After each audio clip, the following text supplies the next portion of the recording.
we met 3-4 weeks ago, right in the same spot. We talked a lot about the public health study from Public Health Seattle and King County and all of the impacts for aviation, noise, and pollution happening right above our heads and right above our houses and our schools. We also talked a lot, if you remember, about how the Port of Seattle has a lot of internal information that it's choosing not to share with its own citizens, which has now become known as this Ramble Report. We're going to talk more about that document that the port doesn't want to share with its citizens today. But kind of the agenda for today is, some of you might have seen that between that last meeting that we had 3 or 4 weeks ago and today, this big thing happened, right? A class action lawsuit was filed against the Port of Seattle, Alaska Airlines, and Delta Airlines. And so on our agenda today is we're going to talk about that a little bit. I'm going to talk about it a little bit and try to answer questions from the perspective that, you know, I have had no knowledge of that before it was filed. So I can kind of be a whisperer about it, but I'm certainly not a behind the scenes part of that lawsuit. We're going to talk about that. We're also going to talk about why elections matter from the standpoint of aviation issues. Why should we really be paying attention at not just, you know, our national elections and state elections, but our county and port and city elections? Why does that matter? What should we be thinking about? So those are kind of the two things: elections and the lawsuit. But this should be more informal this time than it was last time. Last time it was a lot of talking because we had a lot of information and kind of an agenda to get out. And today I think we're hoping that we do some talking and a lot of conversing. You probably have a lot of ideas, things we haven't talked about, things you want to talk about. So we're going to do that. So Sheila, why don't I turn it over to you for the rest of the setup, introduction, anything we didn't cover. Okay? So I want to thank everybody who's done a records request, but I'm going to ask you to now ask others to do it. We're at 47. I would love to get to 50, but our goal is 100. And if any of you read the lawsuit, you might notice in the margin, it references Edmondson versus the Port of Seattle over the Ramble Report. So this is a perfect time for us to really put pressure on the Port of Seattle and get the unredacted copy of this infamous report. What are they hiding? So as I said, and I'm thrilled with 47 since we went on the 16th was kind of the go live date, but let's push it to 50 and then let's eventually get 100. So remember, you can do more than one per household if there's 2 of you. Doesn't matter if you're married, it can be, it's an individual. And so I want to thank you for that. Steve and I were at an event down at in South Park, and Commissioner Feldman was there, and he asked, what can I do? We talked to him about the Ramble Report. He was unaware of it. And I said, you can start showing up. And so if somebody wants to grab him, we promised him we weren't going to beat him up, but I did say that we would give him a minute to say hello. And the fact is that he showed up. So this is our Port Commissioner, Fred Feldman, who is up for re-election. And I was, thank you, but I was trying to not listen in on this. This is obviously your own business, and I would like to see what you're up to, but not when you're, the degree to which you're suing the port. That's your business. I'm not here to dissuade you otherwise, but I do understand that there's concerns that some of which the port can address, and others that we can't. But if I can, I was just back in DC for a week, and right now I know that some of the commissioners are back carrying the START recommendations, and so the fact that the port and the surrounding communities are able to advocate for stuff collectively, this is incredible where we can find alignment. So first, thank you for being here. I think that is it's a hard place to be. So second, I want to make sure that you know, just because we haven't even had a chance, nobody in this room, including Sheila and I, have anything to do with the lawsuit. I was as surprised as you may have been. Maybe you know about it, but I didn't know about it. As I walked in, you were talking about class action. Oh, we're talking about it. We're talking about it. So, but I want to ask this. The only thing I'm going to do to put you on the spot a little bit is when we were at that meeting with the Beacon Hill meeting, and we gave you a copy of the Ramble Report. Can we just see it? Can't five commissioners? Can't you go to the next commission meeting and say, you know what, executive director, this is killing us. just give them the report. Why are we withholding it? Because that is, to me personally, you can't get over the trust and transparency issue. And you're killing yourself. This thing is going to just be the worst nightmare ever, because it's the thing that communities grab onto and say, why can't we know what you know? Why can't we know? It's like, you know that I've been outside the port longer than I've been inside the port. I came here when the first cruise ship arrived in 2000. So I've been on the receiving end of the port probably longer than most. And it is that kind of reaction that I understand. I felt it myself. And I asked, once you brought it to my attention, to see the letter that was transmitted to you from Rouse, just to understand how he justified the explanation. And I saw the report, it was heavily redacted, and I have received reports like that from other government agencies, and I know the sentiment it engenders. It's actually, the content of the report is not as bad as what you don't see. And so I totally appreciate that concern. I have been told that I will receive a copy of that transmission letter. You have it, so I would love to see it. But also I was told that I can't really fully understand unless I have a briefing memo that understands the context. That was before the class action lawsuit. Yeah. So I have, that memo might be changed, but I haven't received the memo. But immediately after you brought that to my attention, I asked for it. But you could probably just get it to me, you know. I'm really just interested in the way we articulate ourselves to the community. We may still say you can't get it, but it should be done in a way that explains ourselves. So the issue on that, on the Ramble reports, and I can't tell you how grateful I am that we're just having a civil discussion about it. The issue with the Ramble report is I don't think there's any greater public health concern that any of the communities have than what's the rate of our death relating to noise and pollution. And the port staff, once it commissioned the Ramble report and saw it, then basically said no one else can ever see this. I mean that's not really disputable. It got round filed, and then when I asked for it, and now we have 50 some people asking for it now. You know, we've got the copy where any commentary, anything other than the introductory things like, oh, now we're going to talk about how many people died. Redact. It just seems like it's not let me just say it this way. It's not garden variety redaction. Like, you don't need to know about my financial condition. You don't need to know about the contract I work with another vendor. This is life and death, right? I mean, that's what the public health study is, life and death. People lose 5 years off their life if they live within a mile of the airport. So the notion that it's okay to not give us, and it's a choice. There's no statute that requires the port to withhold it. It might come up with a rationale to withhold it, but that's a choice, absolutely a choice that you and the commissioners and the executive director, Metric, and the staff, you have a choice to say transparency is paramount.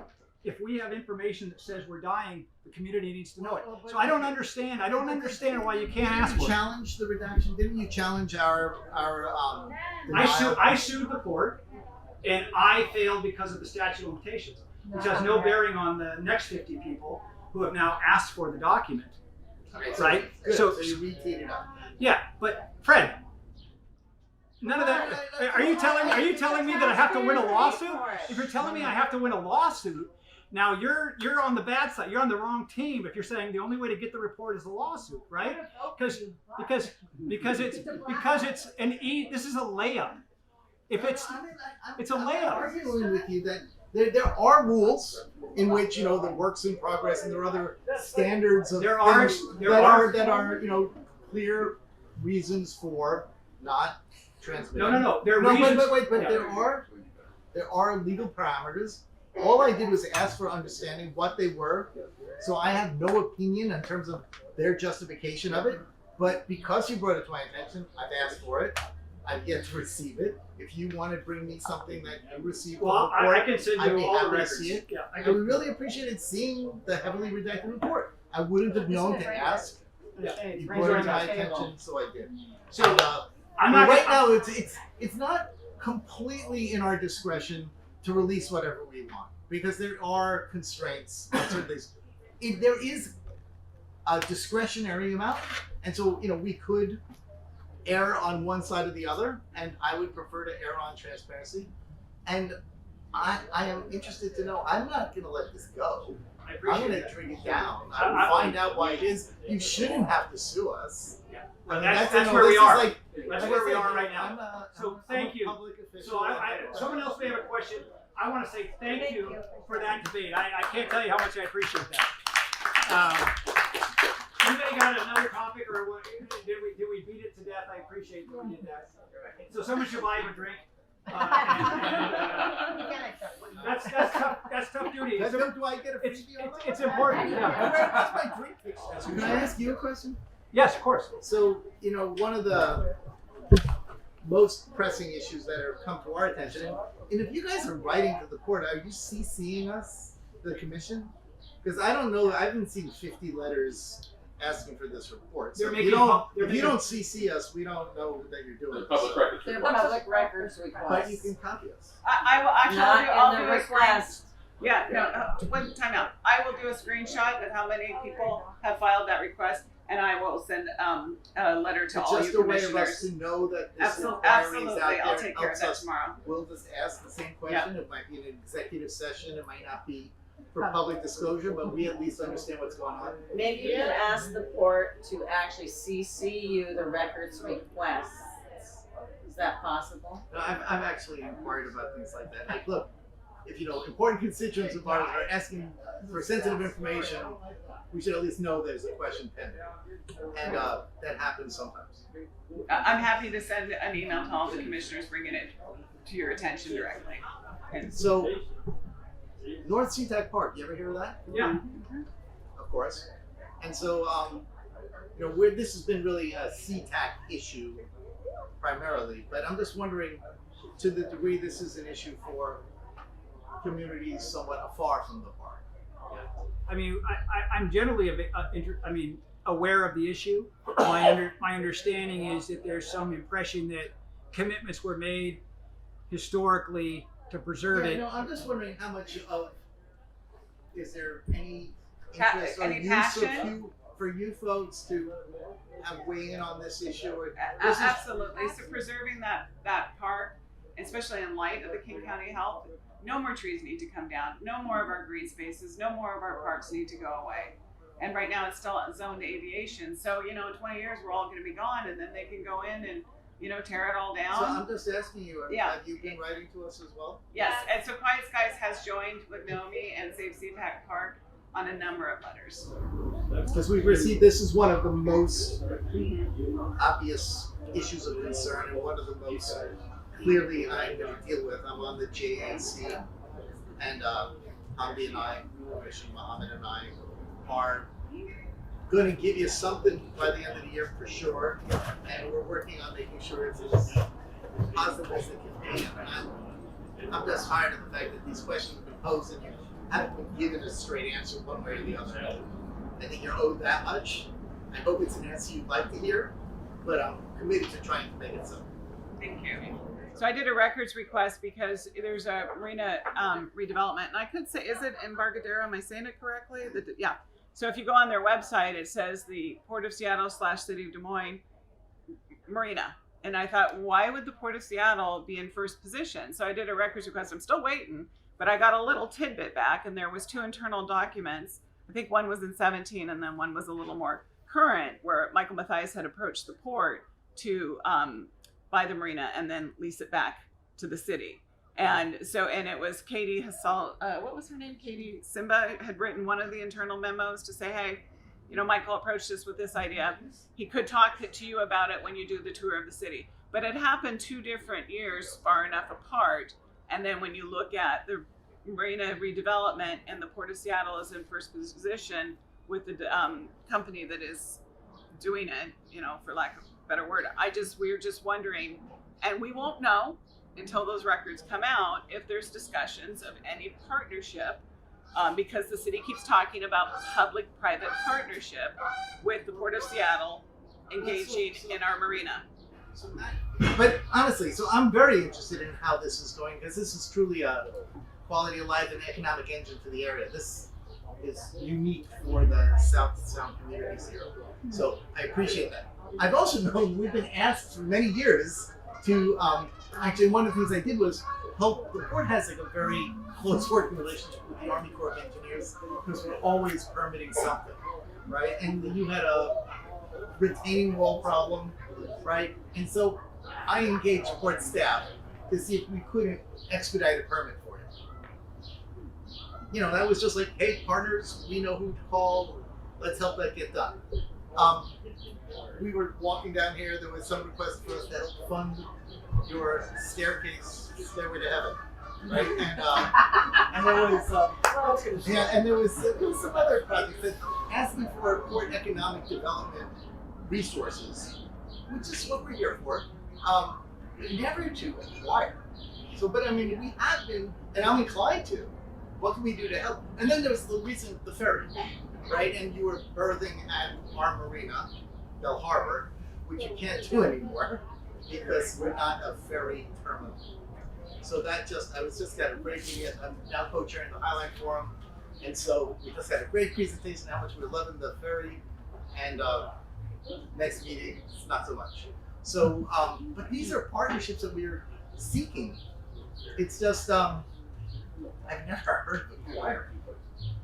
Yeah, no, it's on two different, it's port internal documents, and it's in 2 different years, 2 different times, where the city manager Matthias approached the Port of Seattle. I mean, I wouldn't doubt, like, here, take my problem, please. It's like they're being pitched it. I don't think the port has ever shown any inclination that way, but the inclination is to help. But I was never made aware of a request for purchase, and it seems like we have 5 marinas already, and they're not exactly lucrative. You're sort of providing a public service to provide public access to the water. It's a maintenance nightmare. I mean, it's not but it's great for the surrounding, it's a broadly valuable draw, but it's not a business model that you would seek out in this one. Although it's one thing to own a boat, it's really hard to find a slip. So I mean, it is the rarest commodity. It's just still hard to really make it work. Let's thank Fred Felleman for coming here. Thank you for making sure your concerns are heard. Otherwise, how could we be represented? Do you attend START meetings? I am not a START person. I am a Highline Forum person. But START is presented at Highline Forum, which is something I made happen. I only ask that because I have the feeling that things that are discussed in START meetings never get to you. I've talked to other commissioners, and that they have totally had no idea what was going on. And START is we're supposedly this big deal where that's your way of communicating with the communities. And I don't think it goes beyond the mid-level. I think it could be very much improved. In fact, so one of the things I did was, because the public can come to a Highline Forum, testify and tell us a thing or two, and they would bring issues up from START there. So I said, part of our briefings each time should be a START update. But the commission officials, so if you're not a chair or co-chair of START, you don't get that feedback. The commission gets an annual START report. And I just got one, and it was really devoid of data. Annual? Annual. Which is, and I thought at this point then I would have, a compilation of a lot of information, and it was lacking for anything that would tell me how we're doing relative. Well, Having said that's that, my point. we're all back there at DC right now advocating, and I've seen the letter, and it seems like there's great alignment organizationally with the cities and the port. So something good is going on, but you're right, there should be more transparency with the commission. Keep in mind that's alignment with the city managers, not the city people. Right. Just a little point. Well, I mean, if you see the letter and you want to write a minority opinion or majority opinion. Or majority opinion. Right? I mean, but again, it's King County. It's a huge place. If you want us to be able to represent you, you gotta let us know. And to his point, we also need to make sure that if we're going to do community outreach work, that it gets back to the folks that are here to represent. I got to say, and I'm not blowing smoke, the fact you guys stay organized, you can bring these things to our attention. This is where we get to know what's going down. So, and independent of part, what's being reported out to us. Your direct communication is extremely valuable. That's why I came here, especially with this heated level of stuff going on with class action lawsuits. It does make things a little harder, right? You know, collaboration becomes, I'm sure we're gonna want to pull a little turtle on you. I don't, but I wanted to see, I called Peter Kwan before I came here and I said, are these the same folks? You know, am I gonna, because I can't say anything here, right? And so I would like to keep the dialogue open. Obviously, if you want to just cut us off at the knees, it makes it impossible. But I don't think that's the case. I think we're doing better. There's still a lot more to do. And it's a good political climate right now to get something done while we're all still here. So, thank you. Thank you. So they want to go home. Yeah, thanks. We're gonna end the meeting. Thank you. Remember, May 10th? May 10th, mystery guest speaker. You got to be there. You'll learn who it is shortly.